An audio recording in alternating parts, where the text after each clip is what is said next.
y tenemos a Jaime para que nos hable de un área que tenemos desde hace tiempo, pero que hemos compartido poco, que es el área de investigación. Y tenemos la suerte de tener sociólogos, de tener antropólogos, de tener, como sabéis ahora, además el Big Data y de estar trabajando en investigación para muchos temas. Pero no cuento más. Le pasamos la palabra a Jaime, si os parece, nuestro director de investigación, para que nos cuente qué hacemos.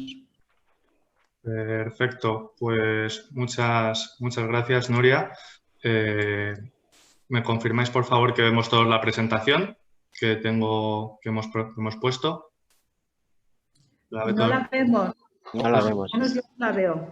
Yo tampoco, Jaime. No A la ver, vemos, no la vemos. disculpad, vamos a ver, le estoy dando, a ver si... ¿Ahora? Ahora sí, ahora sí. Faltaba un clic. Le faltaba un clic.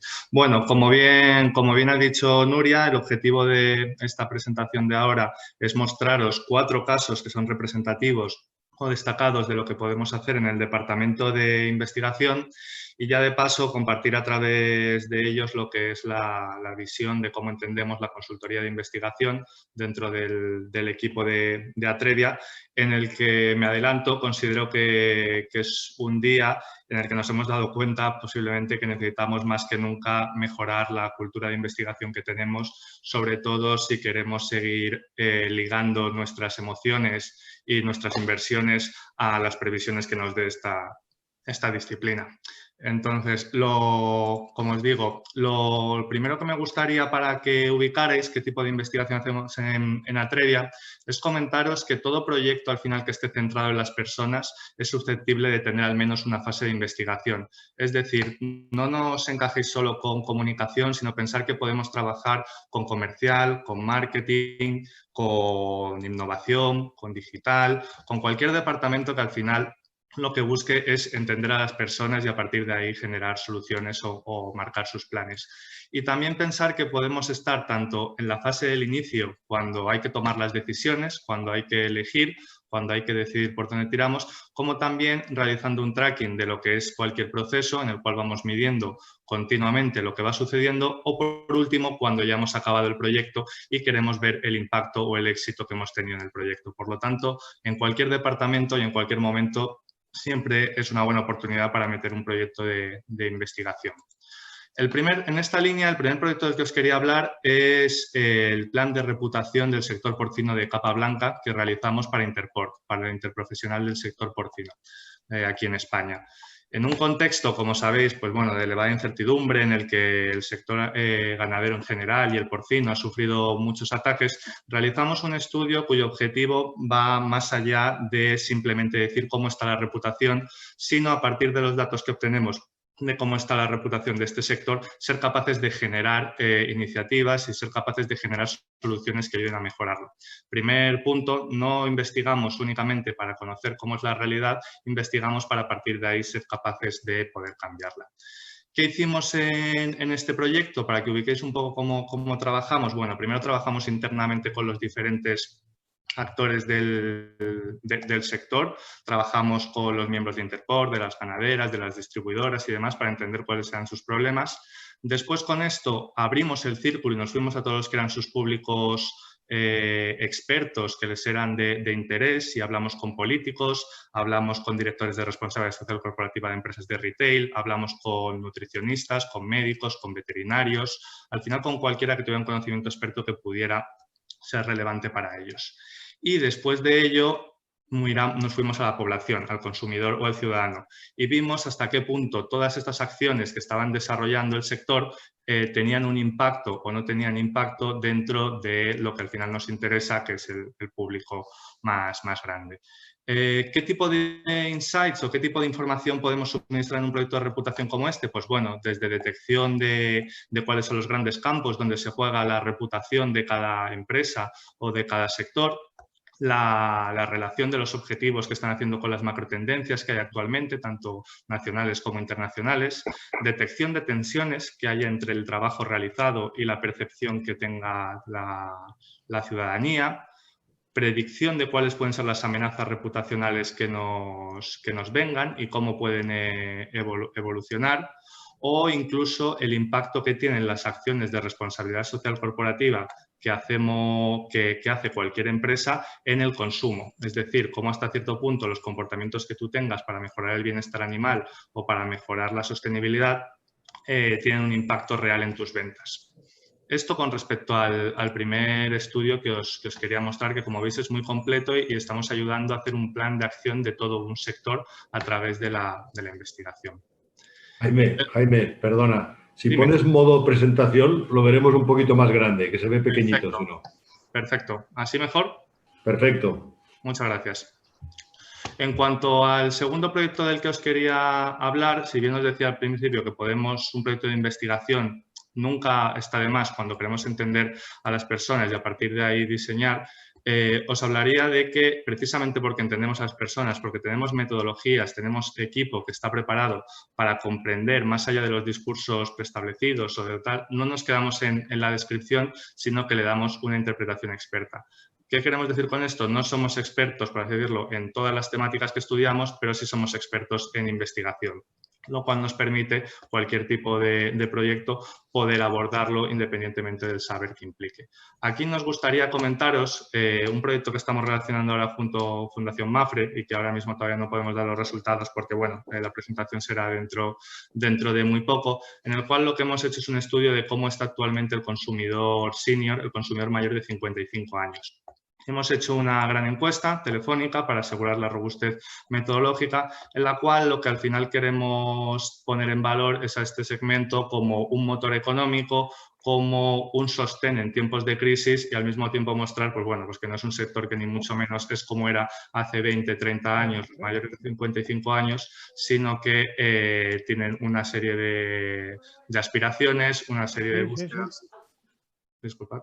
Una serie de búsquedas que al final, o de drivers que les mueven, que son muy, muy complejos, interesantes de saber y que son una gran oportunidad para cualquier tipo de empresa. Aquí aportaremos, pues bueno, múltiples datos, los cuales ahora mismo no os puedo hablar. Si me dan permiso os puedo contar alguno, pero bueno, simplemente que sepáis que estamos viendo de cara a la creación de este barómetro, que esperemos que se repita con los años, cómo es ese sector.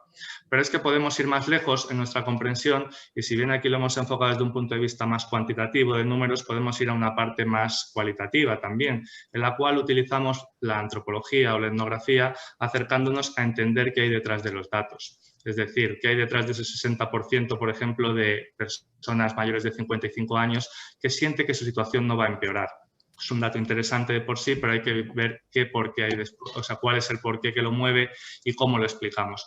Aquí, con respecto a las metodologías que podemos utilizar para estos proyectos, están muy cercanos a hacer entrevistas en profundidad que se realicen en el propio contexto donde la experiencia se realiza, es decir, donde están viviendo, ir a casas de las personas implicadas, hablar desde allí con ellas y generar un tipo de insights o de descubrimientos mucho más emocionales que nos llevan a crear otro tipo de proyectos. Esto, por ejemplo, es muy relevante, cualquiera que esté familiarizado ahora mismo con el sector salud o farma, cuando hablamos, por ejemplo, de los patient journey que se realizan, ¿no?, para poder empoderar a los pacientes, para entender cómo viven ellos cada una de sus enfermedades. O como os pongo aquí un caso en el cual, pues bueno, una firma de seguros quería sacar un nuevo producto en el cual eran unos microseguros ligados a personas que tuvieran la economía, pues bueno, en el límite de la pobreza y por tanto pudieran gastar poco. Para entender cómo se vive cuando tienes que vivir 4 personas con 200 euros durante un mes, no te vale simplemente los números, sino que te tienes que acercar allí, tienes que comprenderlo, el tipo de información que consigues, pues bueno, se genera de otra manera y te permite generar productos, innovar para segmentos que a lo mejor no son tan obvios o, como hemos visto, no siempre conocemos tanto como creemos a la sociedad. En cuanto al tercer punto que os quería marcar es que el conocimiento experto para nosotros en el departamento no es una barrera, sino todo lo contrario, porque precisamente por las metodologías que utilizamos y por cómo tenemos configurado el departamento, nos permite tener siempre expertos en cada una de las materias y podemos trabajar con perfiles, con un conocimiento técnico pues, de años y años de experiencia sin necesidad de tenerlo nosotros. Os quería poner aquí un caso de una farmacéutica en el cual el reto que nos encontramos es que teníamos que ser capaces de mejorar el diagnóstico de una enfermedad muy rara que únicamente tienen 400 personas en toda España, ser capaces de mejorar el diagnóstico como rueda de así abrir la puerta a la venta de un medicamento nuevo que estaban saliendo. Es decir, si hay falsos diagnósticos, si hay poca gente que realmente se esté diagnosticada de esta enfermedad concreta, primero tenemos que ayudar a los médicos a que la detecten y a partir de ahí seguramente podremos vender más este medicamento. Como veis, es un tema que es bastante complejo, en el cual estuvimos trabajando con médicos todo el proyecto, no con médicos, sino directamente con profesionales especialistas neuromusculares, que son muy particulares, con intensivistas, con urgenciólogos, es decir, fuentes de conocimiento muy complejas, pero que no por ello nos supone una barrera a la hora de generar el proyecto. ¿Por qué? Trabajamos con ellos a través de metodologías de co-creación, de colaboración, para crear con ellos cuáles sean los cuestionarios y detectar cuáles son sus necesidades. Y a partir de ahí, pues bueno, fuimos capaces de darles datos como qué apoyo o formación necesitan los médicos para ser capaces de diagnosticar mejor, qué grado de conocimiento tienen de la tipología de paciente o de los síntomas, el nivel de adopción de diferentes pruebas, la priorización que hacen de, bueno, la gestión del paciente, los falsos diagnósticos, es decir, toda la información que al final hace desde un punto de vista muy técnico que es necesaria para lanzar una campaña de marketing en un producto muy, muy, muy concreto como es os digo, un medicamento para una enfermedad muy rara. Y por último, por no excederme más y ajustarme a los tiempos, os querría hablar de esta doble vertiente que tienen todos los estudios que realizamos. Y si bien somos más que una compañía de comunicación, todos los estudios que hacemos también tienen esa vertiente un poco más de informar después, de ser capaz de compartir el conocimiento que hemos generado y de que te ayude también a posicionarte esa información que has escogido. Aquí os querría hablar del proceso de investigación. Todo proceso de investigación es un proceso en el cual te puedes ya posicionar mientras lo estás realizando y además, como os digo, pues te permite generar un estudio en cualquier punto, independientemente de la información que tú obtengas, te permite posicionarte a la hora de crear alianzas, de dar visibilidad con entrevistas a tus CEOs o a las figuras que tú quieras o de generar eventos en torno al lanzamiento de estos. Y aquí os he puesto, por ejemplo, os podría destacar este estudio que hemos realizado para Citi en cuanto a hábitos de movilidad, en el cual hemos traqueado los hábitos de movilidad en la ciudad de Madrid de los conductores después del COVID, cómo han cambiado sus comportamientos, sus actitudes y sus usos en torno al car sharing y otros modelos colaborativos, pero también en sus desplazamientos normales o por transporte público o incluso andando, para entender bien por qué nos estamos moviendo, cuándo estamos cogiendo el coche y cuándo no. Con el doble objetivo de contarlo en los medios y poder posicionar a esta empresa, a Citi, como referente y al mismo tiempo ellos poder asimilar información desde el punto de vista de marketing. Esto sería todo. Estos serían los cuatro casos. Los he contado pronto porque creo que tenía hasta las 5 para contarlos. Entonces, no sé si ahora hay algún tipo de duda al respecto o queréis que comentemos o veamos algo más en profundidad y demás. Jaime, yo quería preguntarte... Jaime, Alfonso, perdona, es que veo que se ha conectado Sergio Restrepo de Colombia, le quería invitar a que presentara y después, si os parece, tenemos unos 5 minutos de preguntas y tenemos ya Manu Mostaza preparado también. Te paso la palabra inmediatamente después, Alfonso. Bien, muchas gracias. Excúsame ahí un poco la tardanza en conectarme, pero casi no me sueltan de otro conference. Esto se está volviendo un poco arduo. Ya el problema no es el tráfico vehicular, sino el tráfico de la web. Bueno, simplemente para quienes no me conocen, Sergio Restrepo, de Colombia, banquero de toda la vida, de tradición,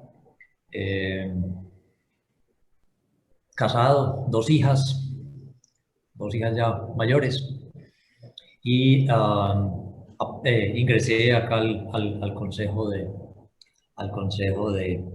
de Atrevia en Colombia por una gentil y amable invitación de Nuria. Esto apenas hace que Nuria llevamos un mes tal vez en este tema. Muchas gracias, Sergio. Bienvenido. Muchas gracias. Jaime, tenía una pregunta muy concreta y es, en el estudio de MAFRE habéis contado también con otro de los senior partners, que es Iñaki Ortega, porque él es uno de los líderes en España de todo el tema de la Silver Economy, ¿no? Y es un referente. Exactamente. Hemos contado con Iñaki para elaborar parte del cuestionario y nos ha ayudado a que vayamos todo de la mano. Este es un estudio que va a presentar el propio presidente de MAFRE junto con la vicepresidenta de Transición, yo creo que de aquí a unas semanas, y hemos contado con Iñaki tanto en este como en otro proyecto del que nos hemos hablado, y es que estamos diseñando también lo que es la estrategia de consumidor senior del Corte Inglés. Que esto es una cosa más interna, en la cual, pues bueno, estamos analizando también un poco las tendencias que se mueven, qué trabajo están realizando ellos y ver un poco cómo pueden ajustar su estrategia, ¿no?, para este segmento que es tan importante para ellos. Pero en efecto, en ambos casos contamos con Iñaki, que hoy no está aquí presente, pero que sé que es parte importante también. ¿Alguna duda más?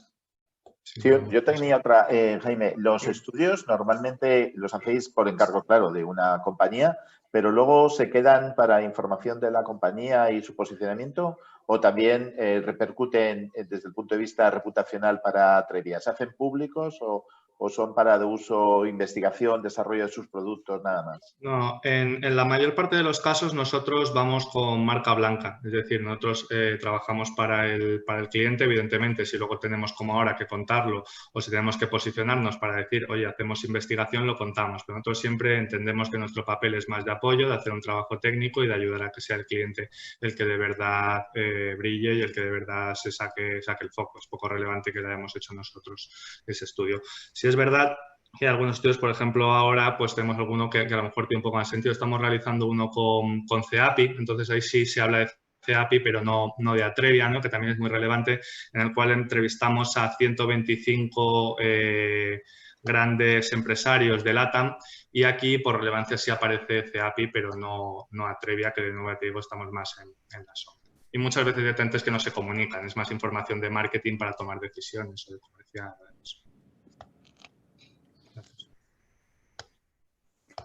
Bueno, pues muchísimas gracias, Jaime. Ya veis que estamos en todo tipo de estudios, que a veces, como os dice, a veces son estudios de mercado para lanzar un producto y a veces son una herramienta de comunicación para las empresas, ¿no? Y tenemos a Manu Mostaza, que nos presentará. Creo que muchos le conocéis ya, es nuestro director de Asuntos Públicos, tanto en España como en Portugal como en Bruselas. Es el líder de la práctica, que es una práctica que, por cierto, está creciendo también muy bien en nuestros países de América Latina. Pero hoy le hemos pedido que se concentre en un producto muy concreto, que es cómo podemos acompañar a las empresas en el proyecto de las ayudas europeas vinculadas al COVID. Lo siento para Colombia que eso no afecta, pero es un producto en el que vemos una oportunidad y una necesidad clarísima ahora. Aunque tenemos otras cosas que contar que sí afectan a Colombia, como todo el acompañamiento que estamos haciendo, por ejemplo, a los productores de banano en Ecuador o a los pescadores de atún en Ecuador para trabajar la venta de sus productos en el marco de la Unión Europea y barreras de impuestos de características del producto que tienen. Pero en este caso las ayudas sí que es para empresas europeas. Adelante, Manu. Muy bien, buenas tardes, muchas gracias, Nuria. Buenas tardes a todos. Hola, que veo a varias personas conocidas y amigas, así que un placer estar con vosotros. Estoy buscando, vamos a ver, porque os quería poner una presentación. Vamos a ver, esta es. Aunque no, en fin, voy a intentar ser razonablemente ágil. ¿Se ve la presentación? Sí. Sí. Perfecto. Bueno, pues os cuento, como decía Nuria, en España, y yo creo que todos los que estáis aquí lo conocéis, digamos, ha habido un gran revuelo porque al hilo de la pandemia la Unión Europea ha decidido poner, en fin, toda la carne en el asador o toda la maquinaria. Hay un recuerdo muy feo de la crisis del 8 y de las políticas de, digamos, de ajuste y de restricción, y esta vez se ha querido hacer todo lo contrario, ¿no? Entonces, fijaros, para que os hagáis una idea, y voy directamente al grano antes de explicaros dónde está nuestro servicio, hay un presupuesto conjunto extraordinario para esto, que se llama Next Generation, de 750.000 millones de euros. Para que tengáis en cuenta la dimensión de esto, porque yo creo que nos perdemos todos a partir de una cifra, el marco financiero plurianual de presupuesto, digamos, ordinario de la Unión son 1.074 millones de euros, para que nos hagamos una idea de la cantidad de dinero. Este Next Generation, lo veis ahí en la pantalla en la parte derecha, se va en varios programas, algunos de los cuales ya estaban, ¿no? El programa de desarrollo rural, el Fondo de Transición Justa, el Horizonte Europa, pero aquí es clave para todos, dentro del primero, el apoyo a los estados para inversiones y reformas, el mecanismo de recuperación y resiliencia. Ese es el elemento clave porque ahí está, si me permitís la expresión, la parte mollar de las ayudas. ¿Y por qué me refiero a esta parte mollar? Porque fijaros, en este mecanismo hay 672.500 millones de euros, de los cuales son el 90% de Next Generation, y una parte importante va a préstamos y otra a subvenciones, ¿vale? Dicho eso, las cosas son complicadas. Cualquiera que conozca un poco cómo funcionan las estructuras de la Unión Europea, disponer de tanto dinero y gastárselo en poco tiempo no es sencillo. No es sencillo solo en España, tampoco es sencillo en las instituciones europeas, ¿vale? Entonces, esto de momento no está aprobado, aunque lo que nos dicen en Bruselas es que va por buen camino, porque primero lo tienen que aprobar el Parlamento y el Consejo. El Parlamento, como sabéis, representa a los ciudadanos de la Unión y el Consejo representa a los gobiernos. Digamos que en la compleja actuación comunitaria está el Parlamento, el Consejo y la Comisión. Y aquí os digo el primer elemento que es, yo creo que, ventaja competitiva de Atrevia. Nosotros tenemos oficina propia en Bruselas, la tenemos en la Rue de Treps, la tenemos a unos, en fin, 300 metros del Parlamento Europeo. Nuestros competidores españoles no tienen oficina en Bruselas y nuestros competidores que no siendo españoles están aquí, tienen oficina, pero funcionan en modo franquicia. Nosotros no. La oficina de Bruselas es nuestra y yo soy el responsable de la oficina porque la gente que está allí es de asuntos públicos, ¿no? Y son básicamente españoles y portugueses, con lo cual, digamos, tenemos una capacidad de trabajar juntos, los compañeros de Bruselas con la oficina de Madrid, y tenemos mucha información de primera mano, ¿no? Hace un rato estaba leyendo un correo con cosas que han pasado ayer y hoy en el Parlamento, la postura de los grupos, etcétera, etcétera. Esto es muy importante, digamos, no es pura comitología europea. Hasta que esto no esté aprobado, el dinero no va a empezar a distribuirse. Fundamental. ¿Vale? Aquí cuando hablamos con los clientes, aquí hacemos un punto y aparte. Da igual lo que esté haciendo España ahora, si esto no se aprueba por parte de las instituciones, el dinero no va a empezar a fluir, ¿vale? Entonces nosotros, digamos, primera oportunidad, tenemos la posibilidad de saber qué está pasando en tiempo real y tenemos la posibilidad, si tenemos un cliente interesado, de transmitirle a eurodiputados o a la representación permanente española, que es la que, digamos, la representación del Consejo, cuál es la postura, digamos, de un determinado sector, por así decirlo, ¿no? En España. Luego os diré cómo estamos intentando aconsejar a los clientes para que trabajen en esta línea. De este dinero, 140.000 millones van a venir a España, van a venir gran parte de ellos en el bienio 21-22 y otra parte va a venir en el 23. Y fijaros, aquí el Gobierno de la Nación ha presentado ya un plan, ha presentado las grandes líneas maestras y el borrador que puede ser la versión 0.0 de lo que será el Plan Nacional de Recuperación, Transformación y Resiliencia. Otro elemento importante a tener en cuenta por parte de los clientes: los destinatarios de los fondos son los estados, no las empresas. Es decir, Bruselas no va a dar dinero a las empresas ni a las organizaciones, Bruselas se lo da al Estado. Y el Estado lo distribuye. Entiendo que Francia lo gastará de manera centralizada y como nosotros somos un país con una estructura político-administrativa prácticamente federal, pues el presidente del gobierno ya anunció que hay una parte que van a gastar las comunidades autónomas y una parte muy pequeña pues es ser manita pobre de las administraciones públicas, que son las entidades locales en España. Lo que ha dicho el gobierno de España es que va a haber 10 políticas palancas sobre estos 4 ejes, de los cuales van a colgar diferentes programas. Y la idea es que cualquier cosa que presente una empresa, por cierto, gran empresa, y si no una asociación o una agrupación, debería colgar en torno a estas 10 políticas palanca: agenda urbana rural, lucha contra la despoblación, infraestructuras, transición energética, administración digital, digitalización del ecosistema de empresas, sistema nacional de salud, educación, nueva economía de los cuidados, cultura y deporte y modernización del sistema fiscal. Mirad, esto es muy importante porque a falta de que esto se decline y se aterrice, teóricamente cualquier cosa que no tenga un asidero claro en estos 10 puntos no va a encontrar financiación por parte de estos fondos, ¿vale? Tema muy importante para conocer. Y luego, bueno, esto os lo cuento más adelante, pero es muy importante, lo que nosotros le estamos transmitiendo a los clientes en el servicio es que tienen que ser grandes proyectos y tienen que ser proyectos un poco llave en mano. No va a servir acercarse al ministerio, a hablar de pájaros y flores y a decir, tengo yo aquí una idea, a ver si usted me ayuda. No, no, mire, mi idea es esta, queremos hacer esto, enlaza en la palanca 5, es este servicio y estos son 56 millones de euros, ¿vale? Por decirlo de manera clara. Porque el problema de esto es que hay muchos cuellos de botella, ¿vale? Y estos cuellos de botella no se deben, frente a lo que puede parecer a veces, en fin, cuando uno oye las conversaciones en el bar con los amigos, esto no se debe a que la administración española sea mala, vaga, malvada o ineficiente. Es que el dinero público hay que gastarlo conforme al principio de legalidad y hay que gastarlo conforme a la norma. Entonces hay 2 normas españolas, que son la Ley General de Subvenciones y la Ley de Contratos del Sector Público, que tal y como están configuradas hoy, son un auténtico cuello de botella. Es decir, si yo me tuviera que apostar con alguno de vosotros una comida, porque no apuesto más, con el actual panorama legislativo, ese dinero no se va a gastar en tiempo y forma. ¿Vale? Es decir, la norma no lo va a permitir.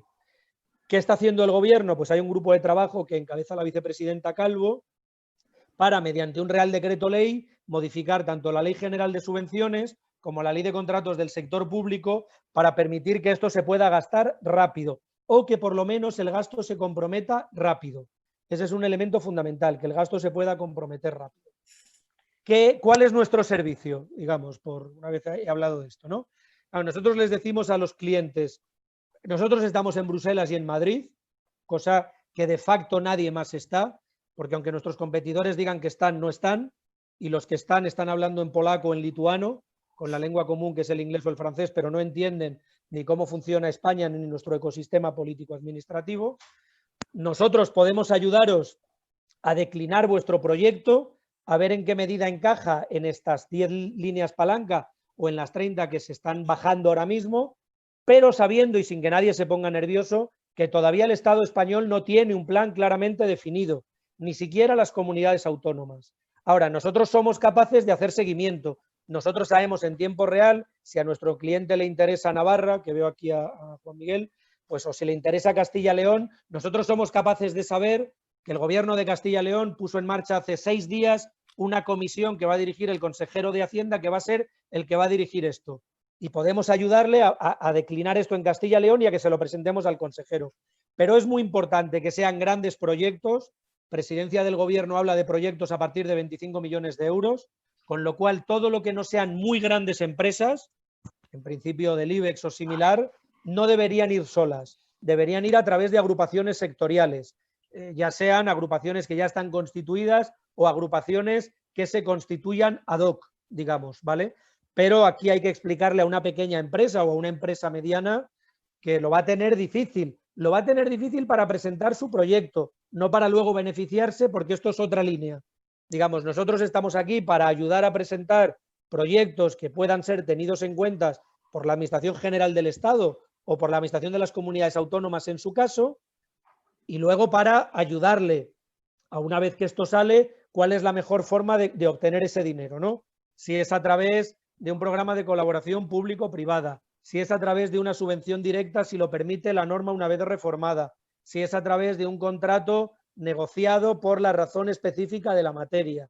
Pero insisto, hay que tener en cuenta ahora, porque luego vendrán las penas y los llantos, de que esto es dinero público y que esto se va a gastar con el principio de legalidad. Tengamos cuidado con eso, porque ahora todo el mundo va a firmar muy alegre, pero la intervención va a estar ahí. A nosotros lo que nos dicen esta semana desde Bruselas es que además la fiscalización de la Comisión va a ser una fiscalización ex post, es decir, se va a fiar de lo que le diga el Reino de España o la República Francesa y a partir de ahí va a vigilar la Oficina Antifraude cómo se ha gastado el dinero. Pero digamos que en principio, a día de hoy, que es 4 o 5 de noviembre, Bruselas no va a entrar en el contenido de los planes una vez que los haya aprobado, ¿vale?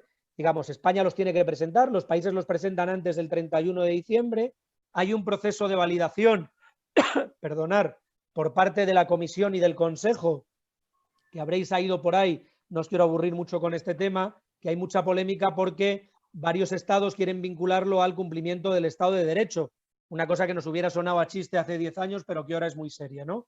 Porque hay dudas con el compromiso de algunos países, el grupo de Visegrado, básicamente, Polonia, Hungría, con que ellos no cumplan con la separación de poderes, el respeto a las minorías, a la oposición. Bueno, parece que esto se va a solventar de alguna manera.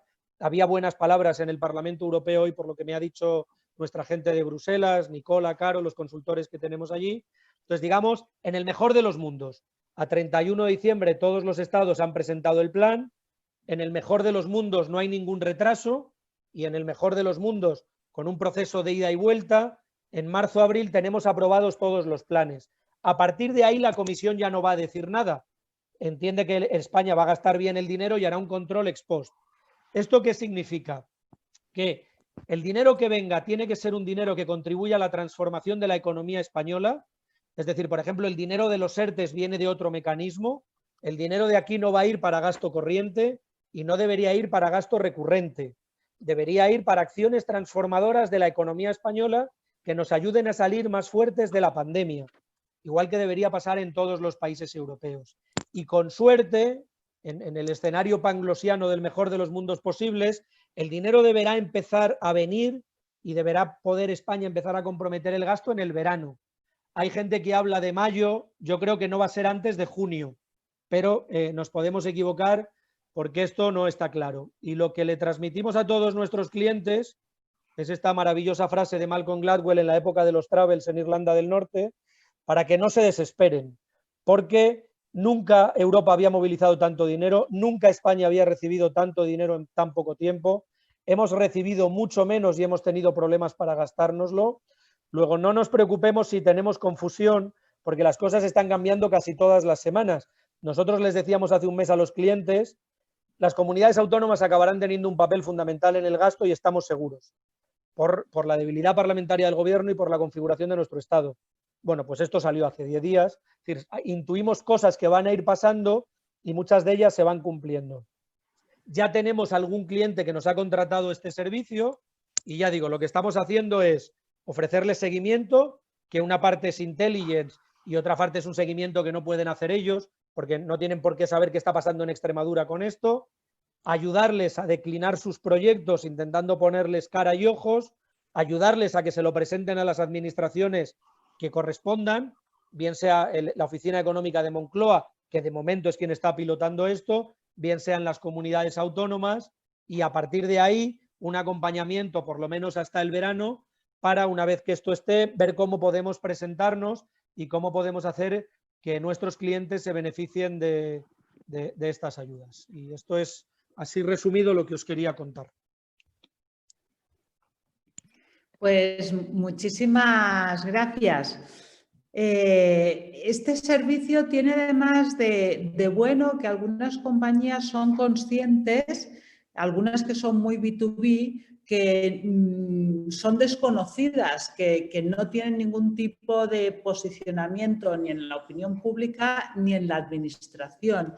Entonces, en algunos casos nos contratan la asesoría más la comunicación y el posicionamiento de las compañías.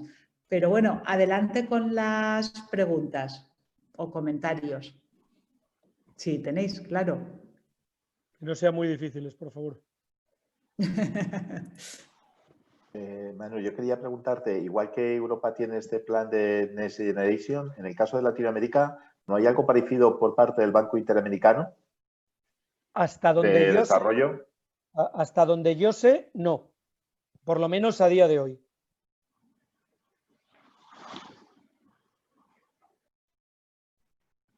Y luego, Nuria, si me permites un comentario mientras alguien piensa otra posible pregunta, mirar una cosa también para que nos orientemos con el tema de las ayudas de Estado.